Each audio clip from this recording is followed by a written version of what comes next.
What's up, everybody? Welcome back to another episode of the Arnies. We are two boys about to witness the hierarchy of power change in the DCEU with nothing better to do. I'm Matt Johnson, and I think we should start a campaign today to get Kevin Hart in Black Adam 2. And I'm Austin Terry, and my friend Matt's going to talk today, but I won't listen. I saw you put that in. Is that a line from the movie that I already forgot? It is a line from the movie. The JSA goes, "Hey, we just want to talk." And he goes, "You can talk. I won't listen." Whoa. Pretty cool, huh? On today's show, of course, we are discussing the newest entry to the DCEU, 10 years in the making, which is crazy to think about, with Dwayne Johnson's Black Adam. But before we get to that, Austin, are you excited that Dwayne himself worked on the marketing for this film? Because he won't shut up about it. I mean, you know, if The Rock's in your movie, you're getting the full force of his social media marketing it as well. So I guess that's like an added bonus to cast The Rock. He just retweets people that are yes men to him of like, wow, The Rock really changed the hierarchy of power. Or my favorite thing now is his social media feed after the early reviews is just posting Instagram influencers comments of like, the best movie in years, Black Adam. Yeah, he's a weird one. Like some days I respect The Rock, and then some days he just comes off as a hack.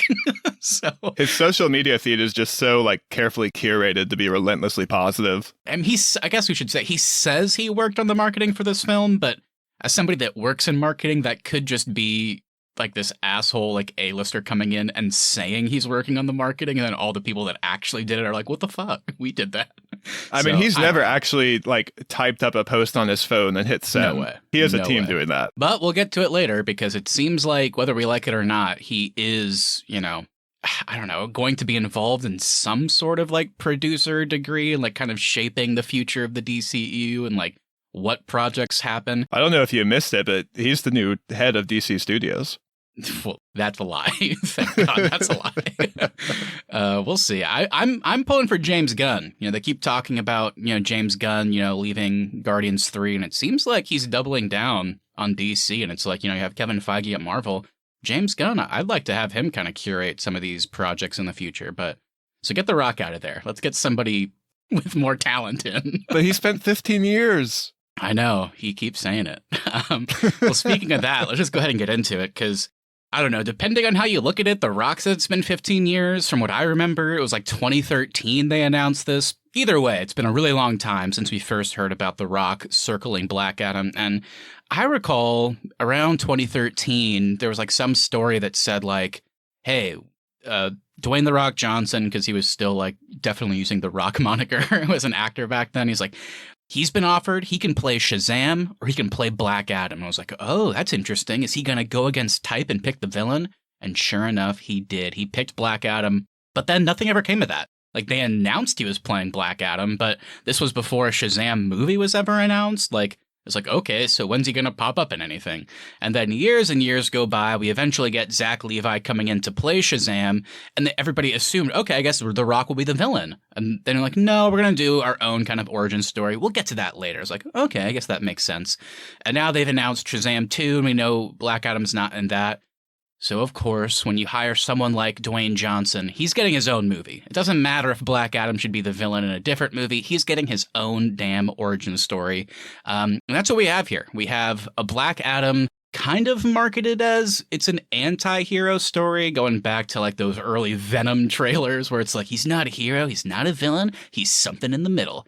And we'll talk about it, I'm sure. I feel like that's a hard thing to pull off in a movie. In a comic, like a long-running comic book series over the course of years, that's something you can pull off. But in like a 2-hour movie, is that really doable? So depending on how you look at it, this is 10 or 15 years in the making. The Rock just wants to sound better, I guess. But let's just get into it, Austin. What were your expectations going in? And then finally, what are your non-spoiler thoughts on Black Adam?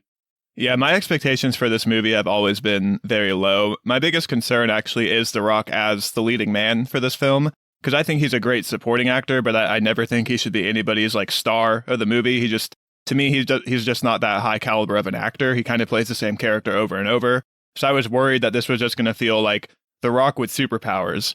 I think for the most part, to be a little bit positive, he does go a bit beyond just The Rock with superpowers, but not very far beyond that. I think for a lot of this movie, he's very one note and just a lot of one-liners. But there are like bits and pieces here where you do see him get a bit more charismatic and a bit more into the character. I think the best thing I can say about this movie is for a long time they said, we need Black Adam to have his own movie. He's a very complex character. We need the audience to understand where he's coming from before he starts being the villain in other films. And at the very least, I understand why they felt like they needed a full movie for this character, because there is a lot that they try to give you for the background of Black Adam, of Teth Adams. But to go into the negatives, there's just not much beyond the surface here. I think at its best, this movie is okay, but I think for the most part, it's pretty boring and a pretty bad movie. I keep seeing the constant critique of this movie feels like it's an early 2000s superhero movie, and I think that's a pretty apt critique. It feels like The Rock's been working on this for 15 years, but never updated his script to reflect where we are today in superhero movies. I did think for the most part the supporting cast is very good, but the script itself just doesn't support their performances. So that's kind of where I'm at. I think Act 1 is pretty milquetoast, pretty boring. There is like a 20-minute sequence in Act 2 where I was like, oh, I'm actually having fun with this. And then Act 3 is just so predictable where it just kind of leaves you on a sour note. So I did not leave the studios with the best impressions on this film. Yeah, I mean, I don't think I'm too far off from you. It definitely sounds like maybe not only am I more positive than you, but I might be more positive than a lot of people on this movie. I had a good time with this. Granted, talking about expectations, I went in with pretty bottom of the barrel expectations. I mean, none of the trailers really grabbed me. I mean, I'm somewhat familiar with Black Adam from various stories and various comic book runs, but while I think he can be a cool villain, I was also kind of the opinion, how is this going to work on its own, just introducing him outright when we haven't really gotten much of him at all before? And they did an okay job, I think, with the origin story element, but really the best thing I can say is I just had a fun time. I thought a lot of the action was really thrilling, really fun. I loved the musical score. I thought it was really getting me into a lot of scenes. I think maybe you could even argue the score kind of did a lot of the heavy lifting in whether it be emotional scenes, action scenes, or just, kind of run-of-the-mill scenes. I thought Dwayne Johnson was pretty good. I do agree with you that it is relatively one note, but there are enough bits and pieces there to kind of adhere you to the character or, just get more invested in what's going on. I completely agree with you that all of the supporting performances are really strong. It's just a lot of the time, I guess I shouldn't even say a lot of the time, a lot of the conduct characters, those supporting performances, that made more sense. Like they fit into the story relatively well. The JSA, I really liked all of them, but it doesn't really make a whole lot of sense why they're there. And without getting into spoilers, there's some kind of confusing team dynamics that I just don't know why they didn't think about that when going into this version of the script. It just begs the question of what even is the JSA? Or where did they come from? Yeah. And how do they exist alongside everybody else in the DCEU? Not even that. They just imply through dialogue that they've been around for a very long time, but half of their team are brand new members. So it's like, what? And they make them seem like a division of Task Force X as well, which was strange. We'll get into that. I have a question about that, but it might be too spoilery, so we'll get to that later. But yeah, I mean, overall, like I said, I agree with everything you said. It's just it didn't bother me as much, essentially. The third act, of course, is completely predictable. But overall, the best thing I can say, it's an okay movie. I wouldn't even call it particularly good, but I had a lot of fun with it. Yeah, I don't think I can even give it that I had fun with it stamp, because I just found everything that we saw on screen to be stuff I've seen in other movies before. Like, Pierce Brosnan's as Dr. Fate, probably the best performance in the movie. His powers is just Doctor Strange from the MCU. They don't do anything new there for me. The slow motion like lightning, it's cool slow motion, but I've seen way cooler slow motion in other projects. So all the stuff that they want to feel like so new and different for this movie just felt repetitive. And to go back to The Rock really quick, I don't think in a single sentence he ever says more than 5 words. So it kind of feels like he's just asked to be The Rock on screen walking through walls and not really delving into this character or showing any emotion. Yeah, I think I liked the character of Teth Adam more than I liked Dwayne Johnson as Teth Adam, if that makes sense. I agree with that. I thought the character was pretty interesting. And yeah, I mean, I agree with you. It's one of those weird back and forth things where it's like Dr. Fate has existed way longer than Doctor Strange. So in comics and other media, Doctor Strange just took from Dr. Fate. But now here we are and Dr. Fate's being introduced in live action for the first time. And a lot of people fairly are going to be like, well, there's nothing different here. And that's what sucks is I love Dr. Fate so much. Oh, so do I. And I was so excited to see him in live action. And it's weird because they shouldn't have to do anything to set themselves apart necessarily. But at the same time, they kind of do now that we've gotten so much from the MCU and other stuff. So I don't know. A lot of this movie just feels too little too late. I think that ties back to it feeling like an outdated movie. It feels like this should have been coming out alongside Ben Affleck's Daredevil or Nick Cage's Ghost Rider. It's just an old movie. If this had come out then, we'd be like, wow, this is incredible. They really broke so much ground. Yeah, exactly. The last positive thing I'll say about Black Adam is I do think this movie has done the best job I've seen of getting everyday people involved in the superhero story. And not a lot of people are talking about that with this movie. Yeah. There's a family of conduct that's heavily involved in the story, and their involvement actually feels important and meaningful. And usually people without superpowers in these stories just kind of feel like side characters, but they actually felt like the main characters of the story. I would argue they're the main character more than Teth Adam in this movie. Yeah. Yeah, I like them a lot, for sure. But yeah, I think with that, we're getting to that point where we should go ahead and just drop a spoiler warning. So if you have not seen Black Adam and are planning to at any point, make sure you go check it out and then come on back to listen to the rest of our episode. Before we get to the rest of our episode where we just, talk full spoilers and all that, Austin, sounds like I'm a bit more positive than you are on this one. Is there any reason people should go see this in a theater, or should they just wait, or should they just never really bother to see it? What's your kind of official recommendation? I would say wait till it comes to HBO Max and be about like 2 to 3 cocktails in, and you'll have a blast with this movie. Okay. I like that. Yeah, I feel like usually when we do recommendations, I'm like, it's not a great movie, but if you're gonna see it, you should see it in theaters because of the spectacle. I can't even really do that with this one. I think while there are some like really great, big, exciting moments, I think, yeah, you can just wait for this one to come out. I don't think you're missing anything by not seeing it in theaters necessarily. I guess before we officially get into spoilers, should we answer the question, did The Rock actually change the hierarchy of power in the DCEU? No, definitely not.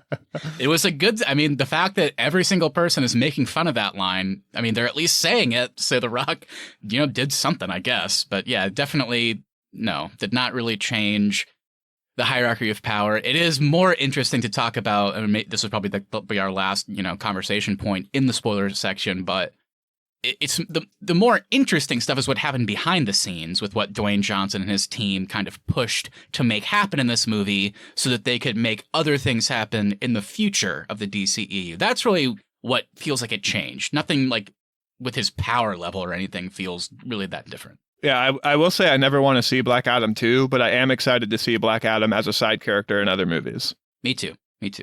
So with that, let's go ahead and get into it. Final warning, if you have not seen Black Adam, we're about to get into spoilers. Hope you enjoy the rest of our conversation.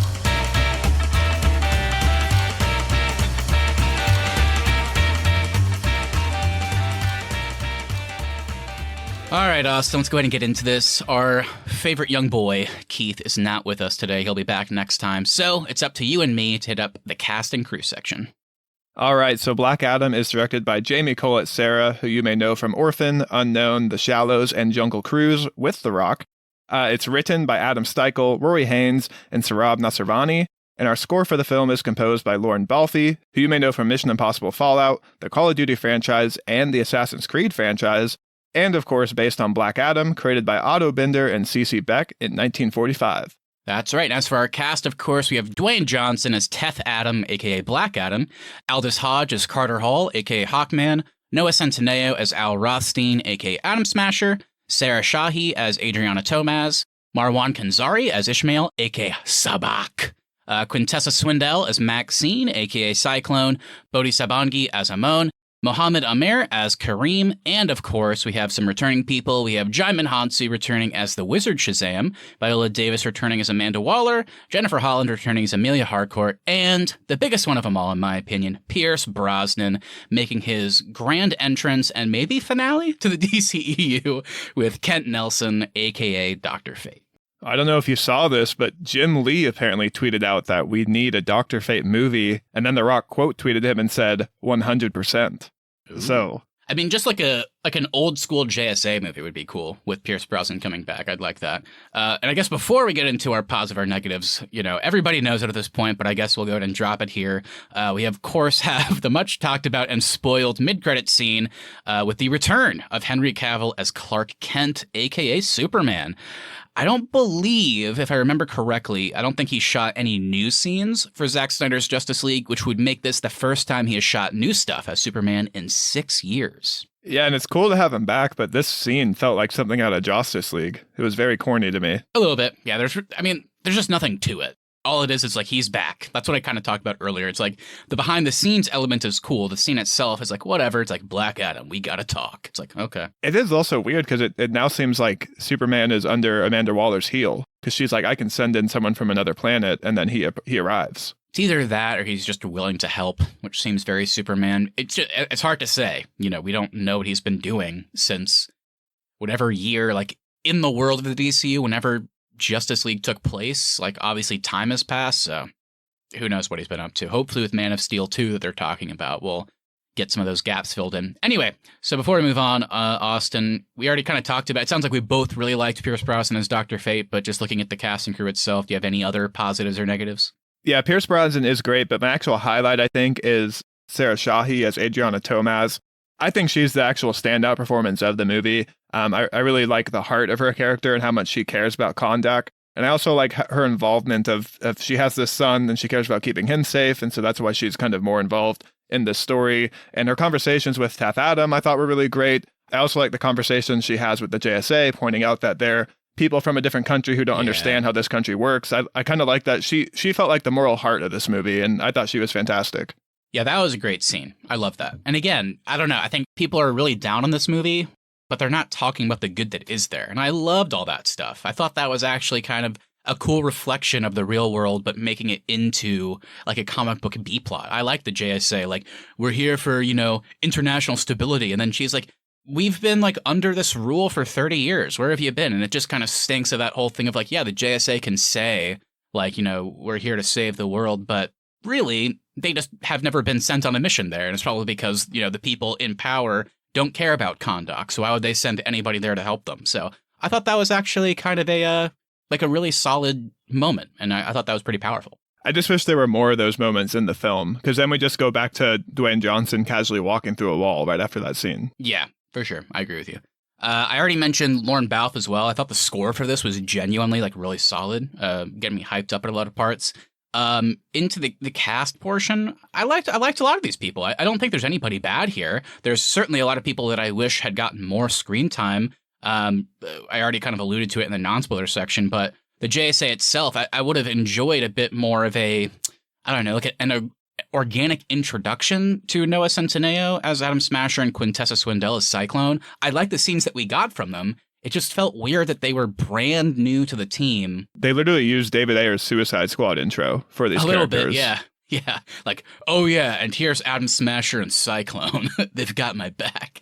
Yeah, very, very strange, but that didn't stop me from enjoying them. I thought they were both good. But yeah, I guess speaking of the JSA, another performance kind of along the same lines. The character, I understood what they were going for. I wish there was more to it. It was pretty corny at times, but that didn't stop me from liking Aldous Hodge, as I always do. I thought he gave it... Oh, I might disagree there. Okay. The performance is good, but the character I did not like. That's all I'm talking about. Yeah, I thought the performance for Hawkman was good, but yeah, the character left a lot to be desired, because I'm a pretty big Hawkman fan, so they definitely let me down in that sense. The moral code they set for this character does not fit into this DCEU, so that's what I want to talk about. It fits into this DCU, I think, not all the time. It doesn't fit into this movie. I think it's okay for Black Adam to kill terrorists and oppressors. Why are you trying to save them, Hawkman? That's what it doesn't. Like, to me, it doesn't fit because of what we've seen Superman do, what we've seen Batman do, and what we've seen Wonder Woman do. Like, they've all killed. So that's why it didn't feel like it fit to me. Okay, yeah, I hear you. Okay, well, you know what Austin and I think, but let's go ahead and get into the critical reception. Let's see what everybody else is saying. Black Adam received mixed to negative reviews and currently has a 40% on Rotten Tomatoes. The site's critical consensus is Black Adam may end up pointing the way to an exciting future for DC films, but as a standalone experience, it's a wildly uneven letdown. Critics are positive towards some of the performances, including Johnson and Hodge, with Pierce Brosnan being the most consistent highlight. Some of the ideas were noted as being a welcome change to the DCEU, but there were, of course, a lot of criticisms, mostly for the screenplay and last-minute villain. The action scenes, I was kind of surprised to see this. Maybe you disagree, Austin, but the action scenes actually seem to be pretty polarizing for people. Some people liked them and some people really didn't. So that's kind of the overall. What do you think of what the critics and other people are saying? Yeah, I think it's also worth noting that the audience score for Black Adam is 90% versus that 40% for the critics. So there is definitely, as with every DC film, there's always a divide between the audience and the critics, it seems like. I wonder if this is Dwayne Johnson's influencers going on there and giving a higher review so he can market it better. But Yeah, for the call about the action, I think the action with the JSA is the highlight. But I think Black Adam's action is pretty lame for the most part. All he does is shoot little sparkles out of his fingertips. Yeah, I think that kind of all their good ideas with the Black Adam action went into that opening sequence where he like comes out of the prison. Because even though he is just ultimately like shooting lightning at people, like there was some cool things like watching him like grab somebody and then it's like watching their body kind of disintegrate away until it's just a skeleton. I like seeing him move like Henry Cavill did in Man of Steel, where he's kind of not the that Flash. Was cool. Like that, yeah, that felt like a cool callback, like with how quickly he moves. For me though, with the action, it just felt like we were seeing him fly up really high and drop people over and over, and that just got super repetitive to me. There was a scene from the trailers where he like smashes the wing of a fighter jet that I wanted to see, and that wasn't in the movie. So I was kind of disappointed by that too. Yeah, they forgot to put it in. No, just kidding. All right, let's go ahead and move on because we're talking about a lot of interesting things here, and that's going to tie into our roundtable discussion. So let's get to our roundtable discussion. This is just the part of the show where, Austin and I come together. We each brought a couple points or just a few points that we felt super excited to talk about. Maybe not even excited, just really unenthused, but it was so bad we had to write it down so we could circle back to it. So it's just the main part of our show. So let's go ahead and get into it. Austin, you want to start us off?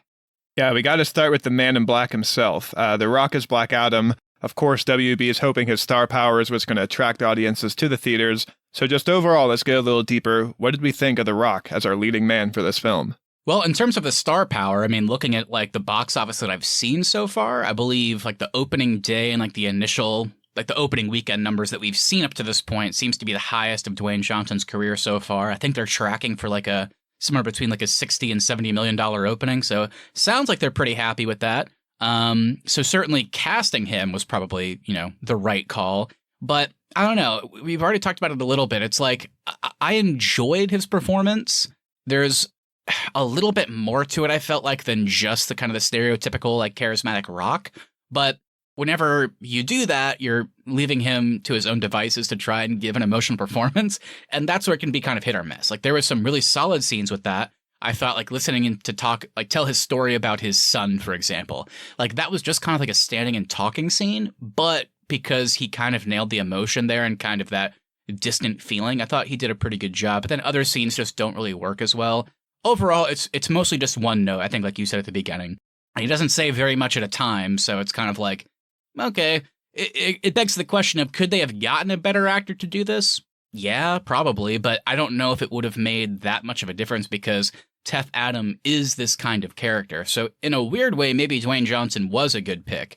Was it one note? Yeah, maybe the character is, but I still thought there was some good bits and pieces to the character that were interesting, but maybe that's more of like something I should say good job to the writers unless it's Dwayne Johnson. I'm not entirely sure.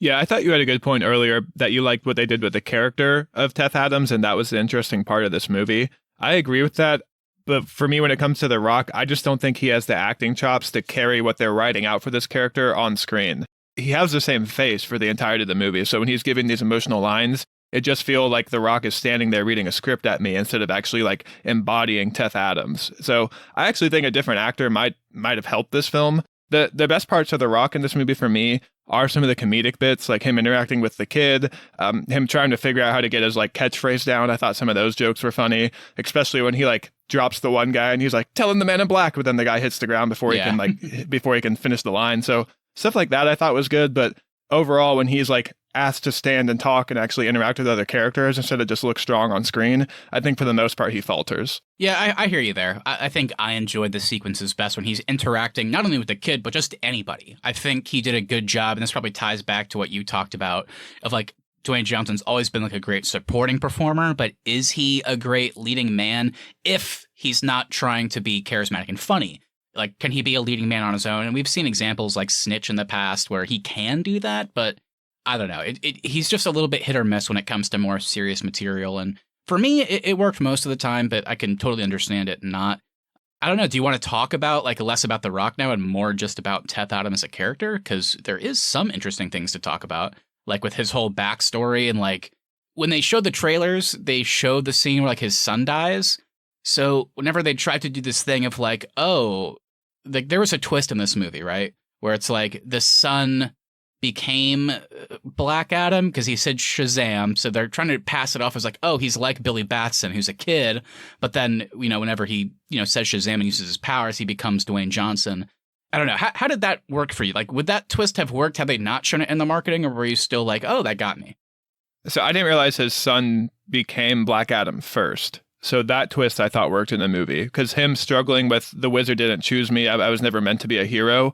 I actually thought that was pretty interesting for this character, but I thought they introduced that too late into the film. Because for the majority of this movie, he's telling you, I'm not a hero, I kill people, I do all this stuff. And I'm like, why though? If you were this champion, is it just because your son ended up dying? So to find out that originally his son was chosen, and then his son uses his powers to save his life back in Agent Conduct, and then he becomes the Black Adam that we've seen for the majority of this movie. That I thought was really cool, but I wish I had known that earlier in the film, because I think I would have understand why he's acting the way he is better, instead of just finding him like kind of annoying and like a little bit like mopey, like the kind of the complaints that were Henry Cavill's Superman, where he's not like the fun Superman we know about. He's just kind of moping around.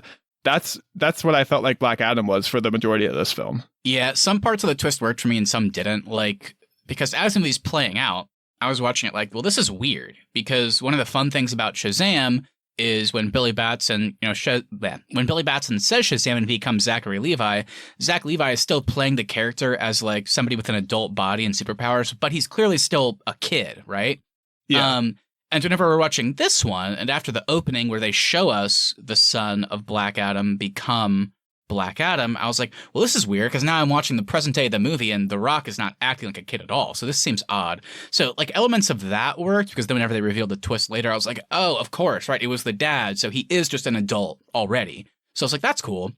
But then some elements, like you said, are weird, because they try and pass it off for most of the movie where like after he comes out of prison, he's like, I'm not a hero. Like, I'm a killer. And it's like, but wait, in the flashback, you showed us you become Black Adam for the first time, and then you like kill the king or whatever.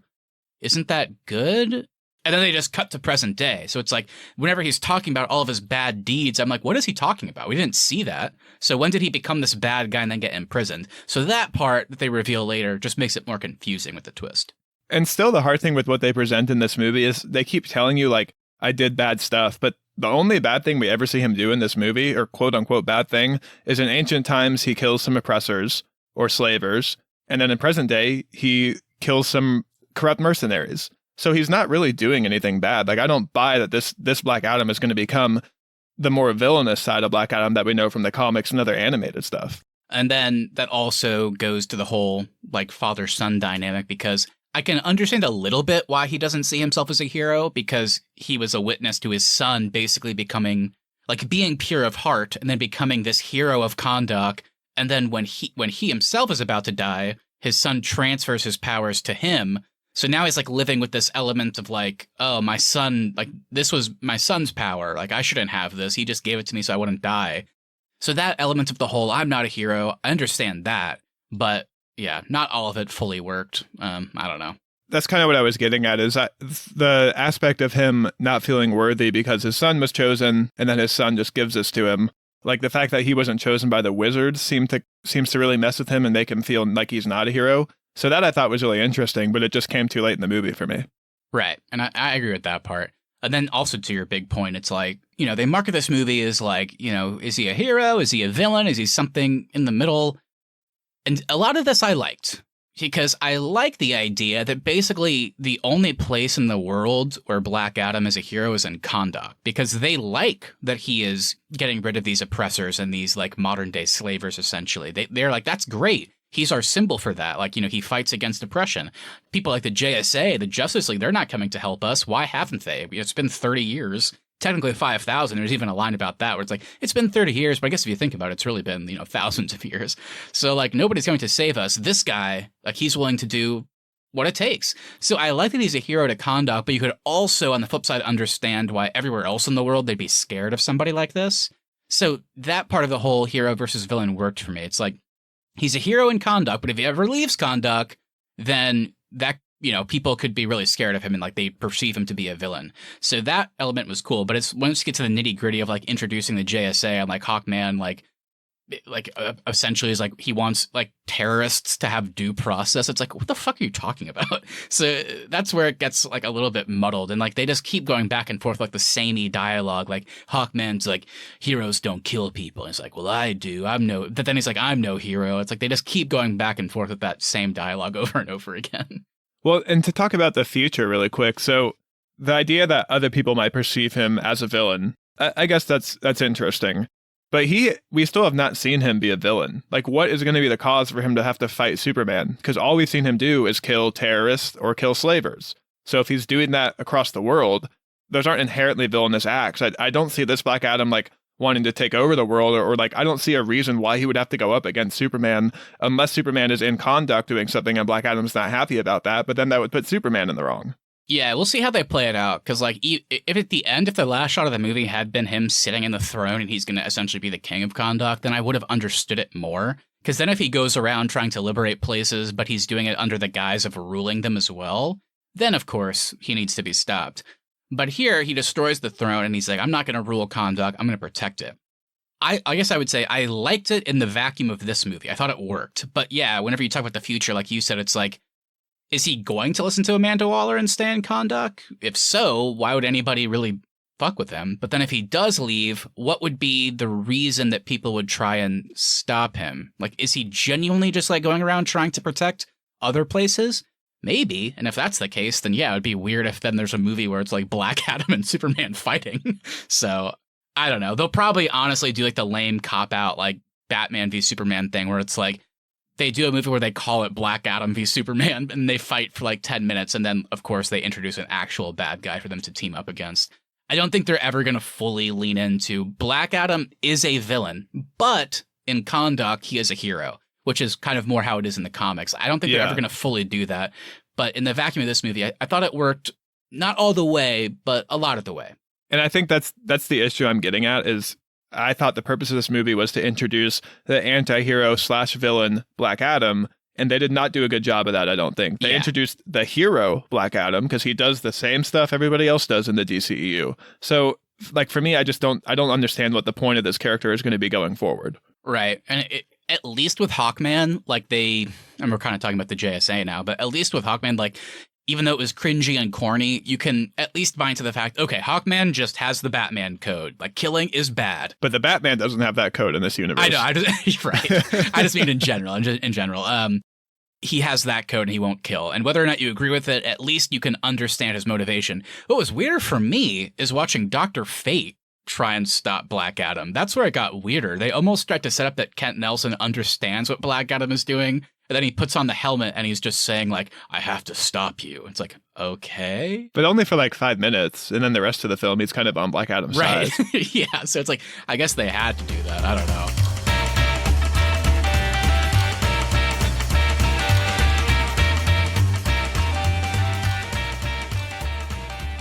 Let's just open it up generally now. Let's just talk about the story itself. And obviously, we can continue the JSA conversation because that's a big part of it.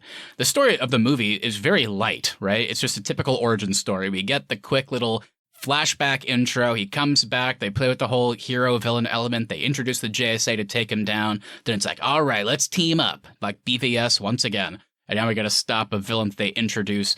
I mean, I guess he was in the entire movie, but he's trying to get this crown so he can become the mirror version of Black Adam, but that only happens in the last, 25 minutes. They fight him, some people die, and then, wow, Black Adam's our hero now. So very basic story. Is there anything else you think we need to talk about, like with the JSA or just the story itself? Like, what worked, what didn't? Let's get into it. I think anything beyond the Black Adam and the JSA and the family's involvement is objectively pretty bad. It's just unoriginal. It's not interesting. Watching this guy put on a crown and then become a big red CGI monster. It's not fun. I thought we were kind of past this. I've seen that critique a lot. Like I thought our superhero movies were past needing a big CGI baddie. It's weird to me that the JSA immediately needs to come to Kahndaq because all Waller and them on their satellites have seen him do is just take out some mercenary guys. So that doesn't seem like a big need for me to activate the JSA immediately and come see what Black Adam's up to. So it was cool to get other superheroes involved in this story, but I think anything beyond introducing Black Adam and then having him interact with the JSA, the rest of that stuff was pretty uninteresting to me. So I wanted to pick your brain here because what you just said, I totally agree with. It doesn't fully make sense why the JSA would get involved. It also doesn't make sense why Waller is almost. I guess Waller isn't their boss, but like I guess maybe they just have like a deal, like they'll work together occasionally. So the JSA is going to go in. The weird thing about that is the JSA is apparently, this group of heroes. So they're trying to stop him on the pretense that killing is bad, which is like, okay, is that enough? Even not really in the context of like he's liberating these people and saving them. So that's where it gets weird. Where it would have worked is if Amanda Waller dispatched, Task Force X, the Suicide Squad, because then you don't really need that element. Then you could just have Amanda Waller sitting in a room being like, look, I know Black Adam is saving Kahndaq and liberating these people, and that's great. But Black Adam is, as we've seen like Amanda Waller do in the past, but Black Adam's kind of scary. If that power gets out of control, then we can't stop him. So we should kind of nip that in the butt now. We should go kill him. Or, it would have been way more interesting is if she dispatched Task Force X to try to get Black Adam under her heel, get a little chip in his head, and now he has to listen to Amanda Waller. Like things like that I thought would have been way more interesting. And it would have worked with the story, and you wouldn't have like those cringy moments of like hero versus villain. But I did see people point out that maybe they had to create a workaround because at the end of James Gunn's Suicide Squad, Task Force X is not what it is. And they also leaked information about Amanda Waller and that publicly. So Waller can't easily just put together another Task Force X and send them out because they kind of, that's become public. So I guess because of that, maybe that's why they had to introduce the JSA or just a different element than the Suicide Squad. What do you think? I mean, is there any like truth to that? Could they have made a workaround? What do you think? I think the better movie would have been Task Force X coming in and having to deal with Black Adam, because then you can just have all these villains going crazy on screen. That sounds really fun to me. And then maybe at the very end, the JSA comes in to stop all of them if they have to do that or something. I agree that where we left things in James Gunn's Suicide Squad, that continuity doesn't really make sense. It also still doesn't make sense if we're gonna buy into that. It then does not make sense why Amanda Waller is now working with the JSA, because they've only set up that she works with Task Force X. So is the JSA a division of Task Force X? That doesn't make sense if you look at the comic history of the JSA. I like that the JSA is in this movie, but I think they raise a lot of questions. I didn't have those questions going into the movie. Yeah, for sure. And we already talked about how like the relationships between them is questionable. Obviously, Hawkman and Dr. Fate are longtime friends, but then you contrast that with Atom Smasher and Cyclone, who are brand new to the team. So while they all have good scenes individually, there's only like maybe one or two good ones between them. So it left a lot to be desired just in general. And the JSA takes up a lot of the movie. And they try to give you backstory here, but they only try to do it with Cyclone, where Cyclone's like, there was a scientist that put nanobots in me. He was a bad guy, and that's it. It's like, I want to learn more about that. I thought the performances were good on the JSA, but I don't think they fit very organically into the movie. Yeah, and then it's unfortunate with like the weird villain stuff towards the end with Ishmael becoming Sabak, because at first it works because it's like, okay, Sabak wants to make this grand return. He is the last descendant of the king of Kahndaq, so he's basically coming back to claim his throne.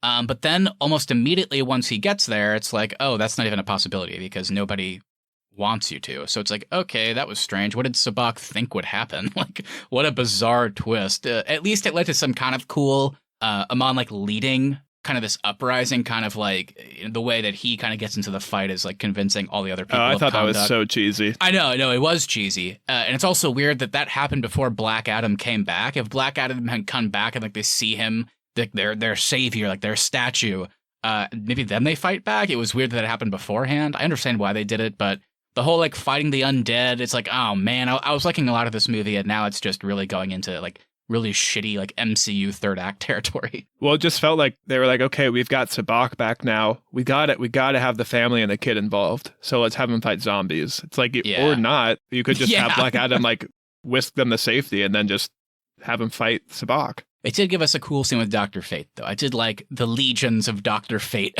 fighting. Basically, anytime they did that, watching Dr. Fate make copies of himself and fight Black Adam was cool. Watching him fight that was Sabak really cool. But yeah, that was great. And I like that he sacrifices himself and uses his powers to get Black Adam back into the fight. Yeah. I still don't need the zombies in the third act. Oh, yeah, I completely agree. Yeah, we should have just had Legions of Dr. Fate. We didn't need Legions of Zombies. What a weird, yeah. That was. I kind of laughed when that happened. I was like, is this really happening in this movie? Were you confused about all the random tech in this movie?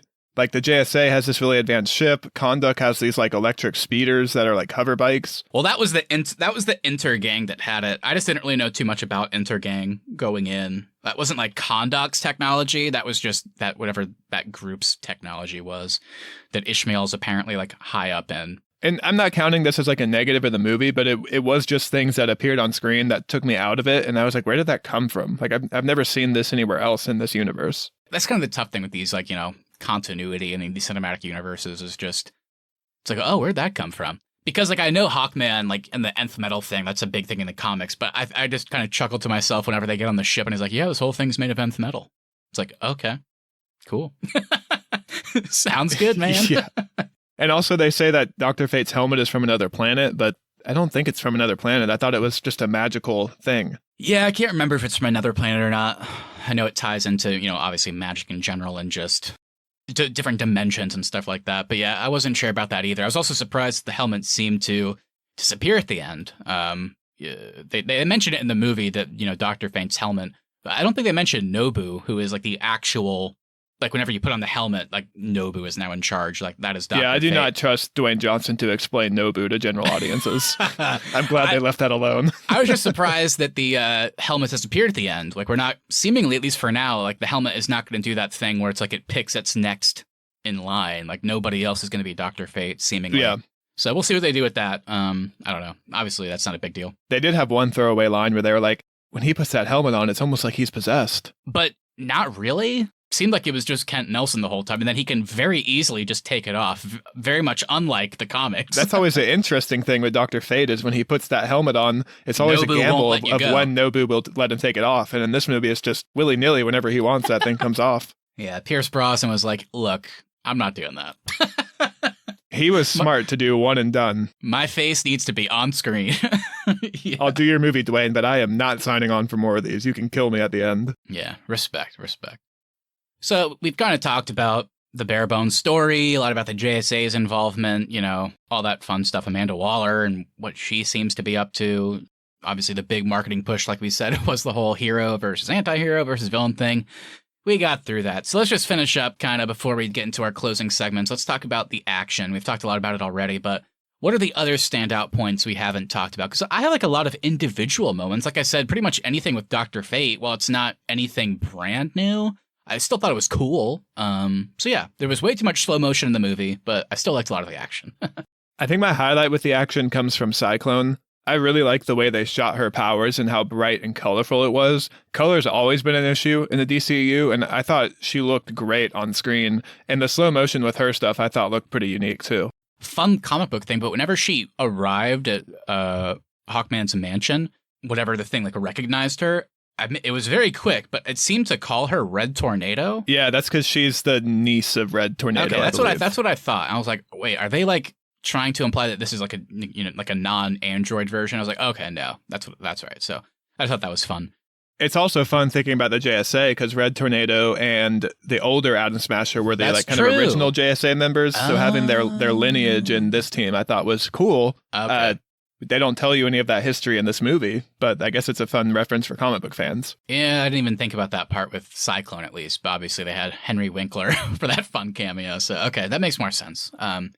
Anyway, yeah, I liked, like I said, all the Dr. Fate action. I agree with you on Cyclone. Atom Smasher, again, nothing new, but still, I thought pretty organically, like, well done. I would have liked some more. Still fun. Noah Centineo was more just used for his charm and charisma, I think, than anything else. Like, less about cool action. And he nailed that, I thought. He was very charming. I liked him learning on the fly. I like the moments whenever he fucks up and Hawkman just looks at him and says, you and me on the ship later. Those are always funny. So I liked all that. Also, there was only one line in this movie that audibly made me laugh. And it's when Atom Smasher is big, he puts his hand up, he just misses Black Adam and says, watch out, man, I almost hit you, and then smacks Hawkman in the face. Thought that was really funny. Only funny scene in the movie, though. That was the second you and me part. That was I laughed at that, too. That was good.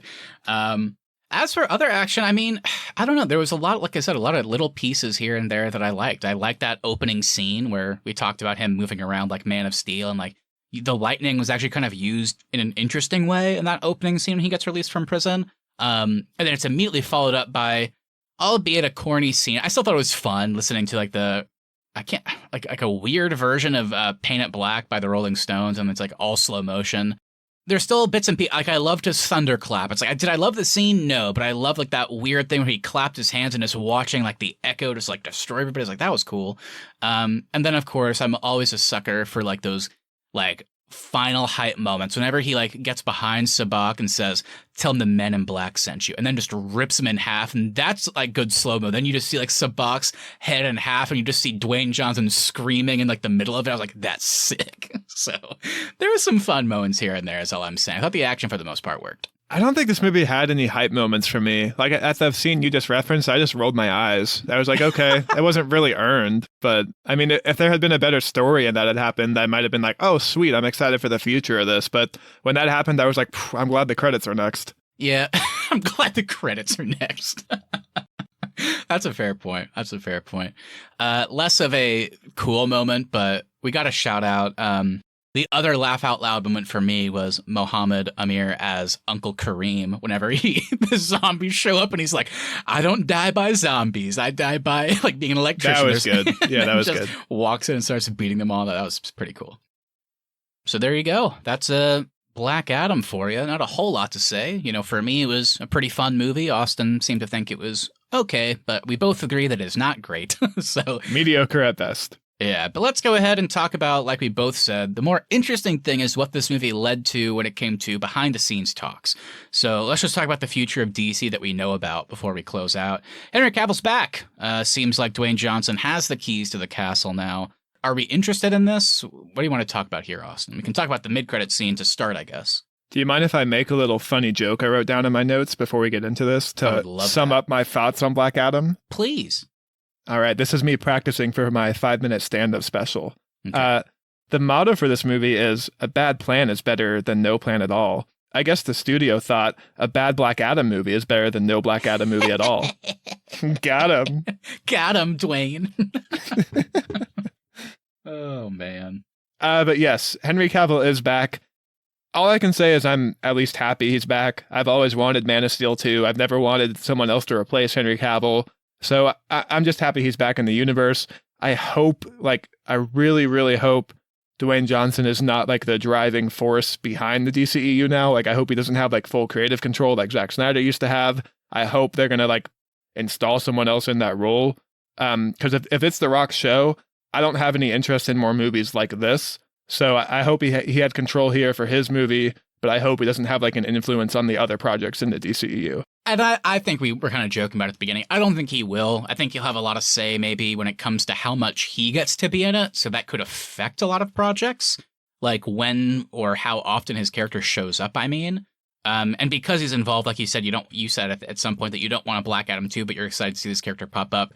I think we're going to get a Black Adam 2. I think because of The Rock and the money it makes, I doubt he'll get another movie at some point. So we'll probably see him a lot. I think he'll have a say in that, but hopefully he doesn't have much say beyond that. I don't think he will. But yeah, I'm totally with you on Henry Cavill. I'm glad he's back. He got like a fucking raw deal. It's funny to talk about because we're talking about Black Adam, obviously, but I always remember that story about Shazam because I shouldn't say Henry Cavill, but Superman shows up at the ending of Shazam, but it's just played as a joke because they couldn't get... And it's headless because they couldn't get Henry Cavill to agree to a cameo. Still so funny when you think about it. And from what I recall, the whole thing there was they asked Henry Cavill to like cameo in all of these movies, and he was like, "Yeah, I'd love to, but if I'm going to do that, what's the plan with Man of Steel 2? Because people want that." And they were like, "We're not doing that." And he's like, "Okay, if we're not doing that, then I'm not going to be in these pointless cameos if there's no future for what I'm doing. That how does that help me at all?" And so that's why he kind of went away for a long time. So from what I heard, the idea of him being in this movie was contingent on making a sequel to Man of Steel. So I'm with you. Was the scene very good? No, and we both asked some questions about it earlier, but I'm just glad he's back. I didn't want him to be replaced either. I'm excited about the idea of Supergirl coming in that we've heard about from The Flash. Like, I'd like to see a Supergirl in this world, but I was always of the opinion, but Henry Cavill can stay too. Like, why not have them both? So I'm glad he's here. I'm really excited about it. So hopefully that means the future of the DCEU is a little bit brighter because we'll have his performance. And like I always said, even going back to, Justice League, my favorite part about that movie is we get a more traditional but still exciting version of Superman by the end of that movie. And I wanted to see that version continue on. And I even think Zack Snyder's version has that same feel. So either way you look at it, you can still continue on. So I would love a sequel. I'm not the biggest Man of Steel fan. I like it more than I used to. But yeah, I'm excited for more. And I keep hearing that Christopher McQuarrie, who's behind, like, he wrote and directed like the last 3 Mission Impossible movies. He's working on the next 2, filming them back to back. And he wrote, I guess I shouldn't give him writing credit, but I know he did a pass on Top Gun Maverick. So he's just a champion when it comes to action and then also blending like teams, emotion, and like drama and all that. So, I mean, seems like a perfect pick to at least write Man of Steel 2. Honestly, I'd love for him to direct it. That's what I'm most excited about is Man of Steel 2 with Christopher McQuarrie's involvement. I think it's going to be a really fun movie, and I think it's going to give us the more classic Superman everyone's wanted from Henry Cavill. I would encourage anybody that's a DCU fan or just interested in the future of these franchises to go read the Hollywood Reporter article that's out there about the future. We'll link it in this episode's description, but I'd encourage anybody to check that out. They do lay out a lot of things that people are kind of vying for projects now that there's like a power vacuum at Warner Bros. And DC currently. The thing that's interesting to me is you mentioned this at the top, Matt, but it sounds like James Gunn is going to have a lot more involvement in the future of the DCEU. He's working on a sequel to The Suicide Squad. He's working on a sequel to Peacemaker 2 or Peacemaker Season 2. And then there's an untitled project that he's working on. And who knows, maybe that could be a Superman movie too. Yeah, I mean, I'd be totally down with like a Chris McQuarrie written script and a James Gunn directed Superman movie. We'll see. From what I heard, he just pitched it very recently, so I doubt we'll hear about that mystery project for a long time. But I'm still excited that he is actively like working on this many things in DC because I like him as a director a lot, even with his smaller stuff. But I think he just has a good, he has a good fit for DC in general. I feel like there's a lot of different types of stories he could tell, so I'm excited about that. But yeah, I'm just excited more so for the future of DC than I ever have been before. I certainly didn't feel like this a few years ago with like the whole like Justice League kind of power vacuum, and that kind of took the wind out of a lot of people's sails. But you know, I'm interested. I like that they're making movies that seem to be part of the like mainline continuity, but then we still get stuff like, you know, Matt Reeves' Batman 2. So we're still getting kind of those offshoots that technically have nothing to do with anything else. I like that we get these Elseworld stories in addition to kind of continuing a main story that, who knows, maybe now will lead to another Justice League movie down the line. Yeah, I'm glad you brought up Matt Reeves, because something I was worried about with there being a new power structure at DC and Warner Bros. Is that new leadership was going to come in, not want the Elseworld stuff, and just want to kind of build out their MCU with DC characters. And so maybe stuff like Matt Reeves' projects would get canned. But I'm excited because it sounds like he still has a lot of creative control over his Batman universe. He's working on the Batman 2. He's got the Penguin show coming out on HBO Max. And then I also saw that he's working on more villain-centric movies for like Calendar Man or Scarecrow or Clayface. Yeah. And those are going to be set within the Batman universe as well. I guess he's probably still working on the Arkham Asylum show, right? Yeah, that one's interesting because originally it was that GCPD show, and then now it's shifted to be a horror show focused on Arkham Asylum, which with Matt Reeves behind that, I'm super interested in. Yeah, we'll see. And that maybe that shows the way they springboard the Joker fully into that continuity. So, but yeah, I totally agree with you. I like that just because they're kind of getting their shit together finally after 10 years with the DCEU, that's not neglecting kind of those side projects. I was happy to hear that I think both, I know for sure Harley Quinn on HBO Max, the animated show, got renewed for another season. I think maybe Doom Patrol was too, or I think more so Doom Patrol has a new season coming out. So I like that even those shows that are, you know, critically acclaimed and are really, really good are still getting new seasons. I hope that continues with, you know, the new leadership. It seems like they at least renewed one of them, so hopefully that's a good sign. But yeah, I'm excited that we're still getting all these really fun side projects. And yeah, Man of Steel 2. The Flash is a weird one. That was what I wanted to bring up, because we still have The Flash coming up next year with Ezra Miller, but of course they have a ton of legal issues. So apparently, according to the Hollywood Reporter, The Flash 2's script is already written, but that does not star Ezra Miller. So maybe we'll say goodbye to him and Ben Affleck in the same movie. Yeah, I was saying that they had that script written already, and I think, haven't they already said that Ezra Miller will not be returning? I don't know if that's official, but I feel like we know that. So I'm excited for like a good recasting. You know, I hope it's a good one. So we'll see what happens with that. But yeah, I mean, going back to your Batfleck point, I mean, is there any situation where, I don't know, maybe Henry Cavill coming back? Does that at all make the whole Ben Affleck returning conversation more interesting? We know after The Flash moved to come out after Aquaman 2, that they reshot a scene in Aquaman 2 that was originally with Michael Keaton, and they replaced him with Ben Affleck, so it would make sense with the continuity.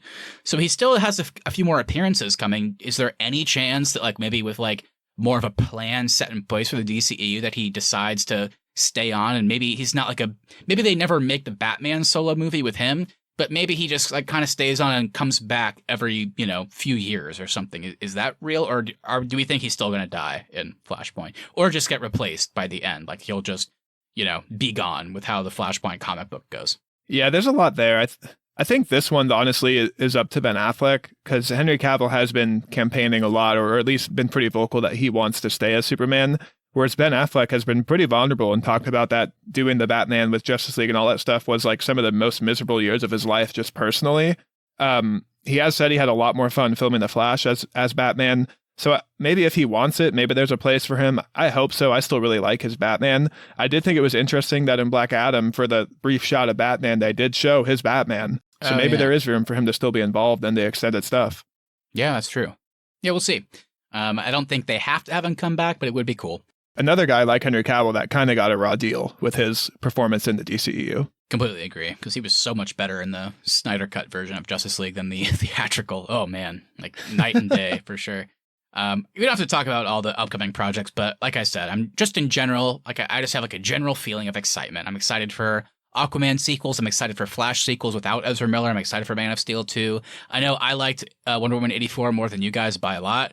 But even if I hated it, I'd still be excited for a third Wonder Woman movie with Patty Jenkins and Gal Gadot. So I'm excited for the future. I guess that's how I can end my point. Excited for all of these, all the side stuff with Matt Reeves and maybe J.J. Abrams working on that Michael B. Jordan thing still. Who knows? But regardless, I'm excited. And a few years ago, I was completely done. So Black Adam as a standalone movie, it didn't make me feel excited for this stuff. But with all the stories coming out, like behind the scenes, it seems like the team is kind of getting their shit together. So hopefully that leads to something exciting. So I'm feeling excited, so I hope I actually get something exciting. I'm feeling excited. I'm just not feeling confident because they haven't put out like a standout movie in a long time, especially for a DCEU movie. Like the Batman's great, but it's not the DCEU. That's kind of its own thing where they kind of just let Matt Reeves run with it.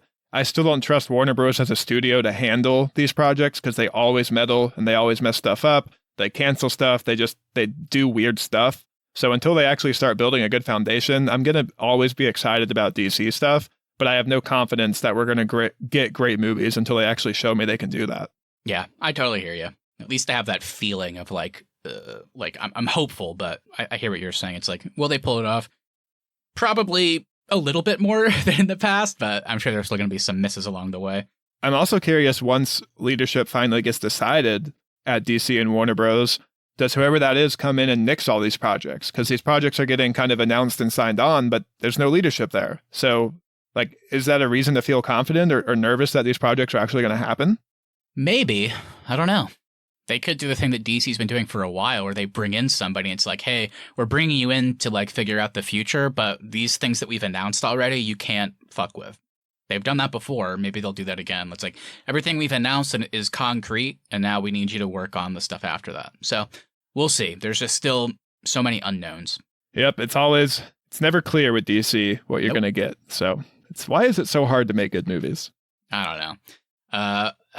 For my Arnies podcast award today, I'm giving, I don't even know what I would call it. I'm just going to give the award for I'm excited, I'm hopeful, but I don't know if they'll pull it off, and I'm scared award to the higher ups at DC.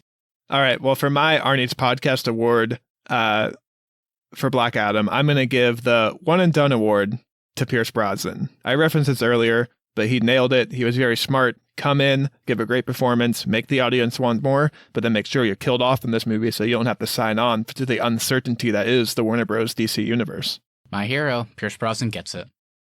All right. Well, with that, everybody, thank you so much for listening. If you enjoyed this episode, make sure you hit that follow button so you never miss our upcoming content. Also, if you wouldn't mind sharing us with a friend, we really would appreciate that to continue to grow our show. Please leave us reviews as well, even if you don't want to write anything, leaving us a 5-star review over on Apple Podcasts, Spotify, or wherever you get your podcasts. It really does help us out. At the Arnies is our social, and the Arnies.media is the website. We'll be back next Tuesday for another episode.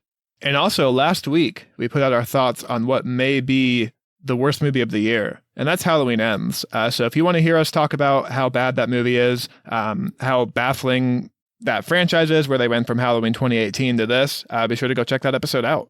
And lastly, everybody, we do want to hear from you, so message us on Instagram at The Arnies or email us, thearniesmedia@gmail.com. What did you think of Black Adam? Has the hierarchy of power truly changed? Are you excited for the future of the DCEU?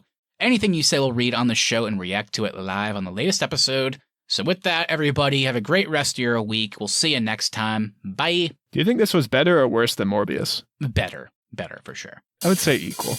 Ooh. He's a doctor.